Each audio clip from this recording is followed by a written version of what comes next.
Oh no, I'm sorry, Cherry. I don't know what came over me. It felt like a wave of emotion. Just cut to the weather girl. Okay. And now let's give a warm welcome for our weather girl, Betty.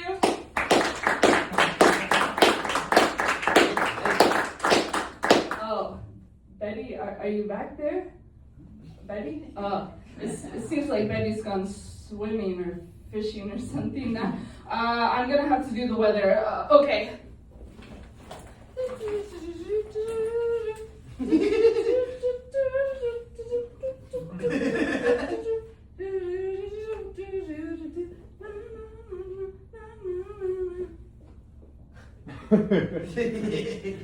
Hi, welcome to the weather.